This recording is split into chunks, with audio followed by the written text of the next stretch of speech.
दोस्तों, David Goggins, जिनके दिल में छेद होने के बावजूद और 2 हार्ट सर्जरी के बाद भी इन्हें दुनिया का सबसे टफेस्ट इंसान माना जाता है, क्योंकि इन्होंने सिर्फ 17 घंटों में 4013 पुल-अप्स लगाकर गिनीज वर्ल्ड रिकॉर्ड्स में अपना नाम दर्ज किया है। साथ ही इन्होंने दुनिया की सबसे टफ और मुश्किल बैड वाटर रेस में 217 किलोमीटर दौड़ लगाई हुई है। साथ ही डेविड गॉगिंस जी नेवी सील भी रह चुके हैं, जिन्होंने दुनिया की सबसे मुश्किल मिलिट्री ट्रेनिंग कही जाने वाली हील वीक ट्रेनिंग को सिर्फ एक बार ही नहीं बल्कि 3 बार कंप्लीट किया हुआ है। दोस्तों, कहानी यहीं पर खत्म नहीं होती है, बल्कि डेविड गॉगिंस जी का बचपन बहुत ही मुश्किलों से गुजरा हुआ है, जहां उनके पिता उनको यानी कि डेविड जी को और उनके माँ और भाई को लगभग हर रोज बेल्ट से मारा करते थे और साथ ही उनको हर रोज टॉर्चर भी किया करते थे। डेविड जी और उनके माँ और भाई से हर रोज अपने बिजनेस में बिना कोई पैसे दिए काफी हार्ड वर्क करवाते थे और इसी चाइल्डहुड टॉर्चर के वजह से डेविड गॉगिंस को आगे चलकर काफी गरीबी और मुश्किलों का सामना करना पड़ा था, जहां उनके अंदर बिल्कुल भी कॉन्फिडेंस, मोटिवेशन और सेल्फ लव का नामो निशान तक नहीं था। इवन एक टाइम पे तो उनका वेट 130 केजी तक बढ़ गया हुआ था।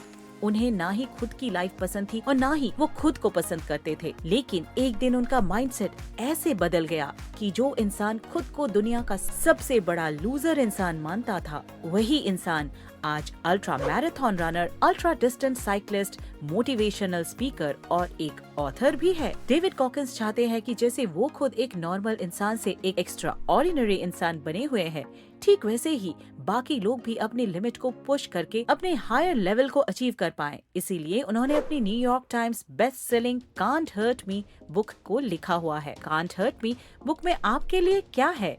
कांट हर्ट मी बुक में डेविड अपनी लाइफ जर्नी, स्ट्रगल और अनस्टॉपेबल माइंडसेट को कैसे बनाने में कामयाब रहे, वो बताए हैं। डेविड चाहते हैं लोग अपनी लिमिट को पुश करके अपनी मैक्सिमम एबिलिटी को पा सके और एक्स्ट्रा ऑर्डिनरी बन सके। लोगों की एवरेज माइंडसेट को बदलकर एक विनर माइंडसेट बनाने में ये बुक फोकस करती है। आप भी एक विनर माइंडसेट बनाना चाहते हैं और अपनी एबिलिटी को मैक्सिमम करना चाहते हैं, तो ये बुक आपके लिए है। तो अब इस बुक से कुछ इम्पोर्टेंट चैप्टर को देख लेते हैं और नेक्स्ट समरी किस बुक की चाहिए कमेंट में जरूर बताइएगा। Let's start. Chapter 1. I should have been a statistic. Goggins का बचपन दूसरे बच्चों की तरह नहीं था। जैसे दूसरे बच्चे हंसते खेलते मजे से बचपन को जीते हैं, पर डेविड को ऐसी बचपन नहीं मिली थी। उनके पिता उन्हें बहुत अब्यूज करते थे। वो अपने पिता के पास एक गुलाम की तरह रहते थे। उनके पिता हिंसक थे। वे हर एक छोटी छोटी बात पर उन्हें और उनकी माँ को बुरी तरह मारा करते थे। डेविड के पिता किसी भी ऐसी चीज में पैसे खर्च करना जरूरी नहीं समझते थे जिनमें उनका निजी फायदा न हो। इसीलिए वो लोग कभी डॉक्टर के पास इलाज के लिए नहीं जा पाते थे। जब डेविड 8 साल के थे तो उनकी माँ उसके पिता से तंग आ चुकी थी। वो उसे लेकर इंडियाना चली गई, लेकिन वहाँ उनकी जिंदगी और भी बदतर हो गई। वहाँ डेविड अकेला अश्वेत लड़का था। सब लोग उससे नफरत करते थे और हमेशा नेग्रो कहकर बुलाते थे और बहुत से लड़के उसे बुली करते थे। बहुत बार उस पर गन भी तान देते थे और उसके साथ मारपीट करते थे। अपने पिता के हाथों झेले अब्यूज के कारण डेविड को ट्रॉमा के सिम्टम्स आने लगे। वो हकलाने लगे। इसके साथ भेदभाव और बुलिंग के कारण उसे स्ट्रेस और डिप्रेशन हो गया। डेविड के बाल गिरने लगे और स्किन पर सफेद चकते भी पड़ने लगे। उनका कॉन्फिडेंस गिर गया था और वो हीन भावना से पीड़ित हो गए थे, जिसकी वजह से वो हमेशा दुखी रहने लगे थे। चैप्टर 2. Truth hurts. जिंदगी मुश्किल है, ये हमेशा आपके साथ फेयर नहीं होगी। जो भी आपके साथ हो रहा है वो आपकी वजह से ही हो रहा है। आपके जीवन में जो कुछ भी हो रहा है, इसके लिए आप खुद को जिम्मेदार ठहराएं। इससे आपकी जिंदगी आपके कंट्रोल में रहेगी। अगर आप कहते हैं लोग आपके फेलियर्स के लिए जिम्मेदार है, तब आप अपने जीवन का कंट्रोल दूसरे को दे रहे हैं और ये बात आपके लिए खतरनाक है। कोई भी आपके जीवन को कंट्रोल नहीं करते हैं, सिर्फ आप इसके लिए जिम्मेदार हैं। गॉगिंस ने जब अपने जीवन को बदलने का सोचा, तब उन्होंने एक नए रिचुअल की शुरुआत की। रिचुअल ये था कि वे हर रात अपने चेहरे और सर को शेव करते। वो खुद के साथ रियल रहते, खुद से जोर से बोलते वो कहाँ गलत जा रहे हैं। वो गोल सेट करते और उसे अपने अकाउंटेबिलिटी मिरर में चिपका देते, जिस मिरर को देखकर वो रोज शेव किया करते थे, ताकि वो रोज अपने गोल के लिए खुद को जिम्मेदार ठहरा सके। अपना बिस्तर रोज ठीक करना, जैसे मिलिट्री में हो, घास काटना, बर्तन धोना, रोज शेव करना, ये सब बातें उनके जीवन में बदलाव लाता गया और उन्हें खुद के साथ रियल बनाया। आप क्या हो और क्या बनना चाहते हो, पहले खुद को जानो और उसे पूरी सच्चाई से उस बात को अपनाओ।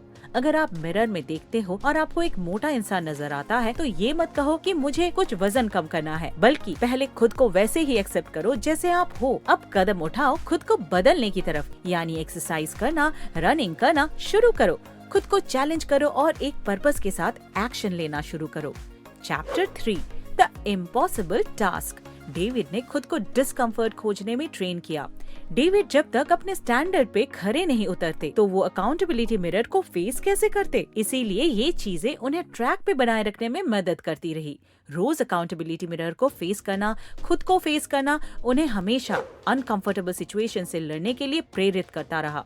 वो टफ और रेजिलिएंट होते गए और अपने गोल को अचीव करते गए। हम हमेशा से ये सुनते आए हैं कि दुख अच्छा नहीं होता है, सुख की जिंदगी जियो। यहाँ तक कि मरने के बाद भी लोग स्वर्ग की कामना करते हैं, पर सच बात ये है कि मरे बिना स्वर्ग भी नहीं मिलता। तो इससे ये समझिए कि खुद को अनकंफर्टेबल सिचुएशन में डालना सीखे।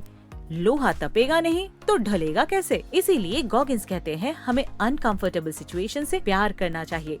कुछ ऐसी चीजें ढूंढे जिसे करना मुश्किल हो और इसका सामना करके आप भी टफ बनते जाएंगे। लगातार प्रयास करके अपने कंफर्ट जोन से बाहर निकलते जाएं। Chapter 4 taking souls. जीवन में जो कुछ भी होता है वो आपका माइंड गेम है। इस चैप्टर में डेविड अपनी सील ट्रेनिंग की हेल वीक के बारे में बताते हैं, जो शारीरिक तौर पे मजबूती परखने के साथ साथ मानसिक रूप से कितना मजबूत है उसकी भी कसौटी लेता है। Seal training recruits physically strong होते हैं, पर हेल वीक ऐसे बनाया गया है जिसमें पार्टिसिपेंट्स की कैरेक्टर, डिटर्मिनेशन, मेंटल स्ट्रेंथ को परखा जाता है। डेविड के हिसाब से उनकी टीम को ऊपर उठाने के लिए और उनमें नया जोश भरने के लिए टेकिंग सोल कंसेप्ट बहुत क्रूशियल था। ट्रेनिंग के दौरान एक इंस्ट्रक्टर थे जिन्हें डेविड साइकी पीट कहते थे और वो डेविड और उनके टीम के प्रति बहुत रूड थे। बट डेविड टीम लीडर होने के नाते बहुत मेहनत करे ताकि वो अपने टीम के सामने कमजोर न पड़े और टीम को प्रेरित करता रहे। इसी दौरान डेविड के घुटने में गहरा चोट भी लग गया था, पर वो रुके नहीं। वो अपनी पूरी ट्रेनिंग को पूरा किए और अपनी टीम को हर रेस में जीत दिलाते गए। Chapter 5 armoured mind. Hell week इस तरह से बनाया गया है कि उसमें भाग लेने वाले प्रतियोगी में भी एक मजबूत मानसिकता को बना सके। वो इंसानी काबिलियत कितनी हद तक जा सकती है उन आशंकाओं को खोलता है और दिमाग की सीमित सोच में भी बदलाव लाता है, जिससे फिर उस इंसान को न तो ठंडे पानी में जाने से डर लगता है, न ही दिन भर पुशअप करने से डर लगता है। वो हर कठिनाई को झेलने की मानसिकता को पा चुका होता है और इसको डेविड आर्मर्ड माइंडसेट कहते हैं। आर्मर्ड माइंडसेट से इंसानी दिमाग कठोर और मजबूत बन जाता है और वो अपने दिमाग के सभी डर, इनसिक्योरिटीज की जड़ तक पहुंचकर उसे पार कर जाता है। ये ऐसी सोच बना देता है जहां इंसान के साथ जितनी भी कठिनाइयां आए वो कठिनाइयां उसे तोड़ नहीं सकते। हेल वीक के दौरान डेविड का पांव टूट गया था और उनके इंस्ट्रक्टर बहुत ही क्रूअल थे। वो कभी नहीं चाहते थे कि डेविड हेल वीक पूरा कर सके, पर डेविड इन सब से रुके नहीं। वे चुनौतियों को अपनाते थे और चुनौतियों को बहुत पसंद करते थे। उनकी परफॉर्मेंस दिन प्रतिदिन और बेहतर होती जाती थी। डेविड कहते हैं आप दर्द को इस तरह अपनाओ जैसे कि ये एक नेचुरल प्रोसेस हो और हार कभी ना मानो। आप जिस भी फील्ड में हो उसमें पूरी मेहनत और लगन लगाकर उसे बेहतर बना दो। आपकी डिसएडवांटेजेस आपके जीवन को और भी ज्यादा बेहतर बनाएंगे। Chapter 6 talent not required.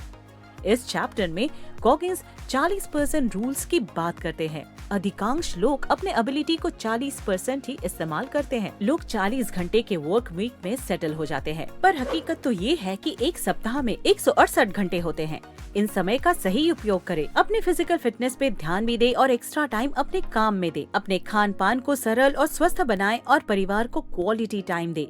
कहने का अर्थ ये है कि अपने हर दिन को एक 24 घंटे की मिशन की तरह बनाएं। ज्यादातर लोग अपने दिन के 4-5 घंटे ऐसे ही बर्बाद कर देते हैं और अगर आप उन समय को जान पाए और उसे सही इस्तेमाल करें तो आप अपनी प्रोडक्टिविटी बढ़ा पाएंगे। तो क्या यहाँ तक आपको हमारी समरी पसंद आई है?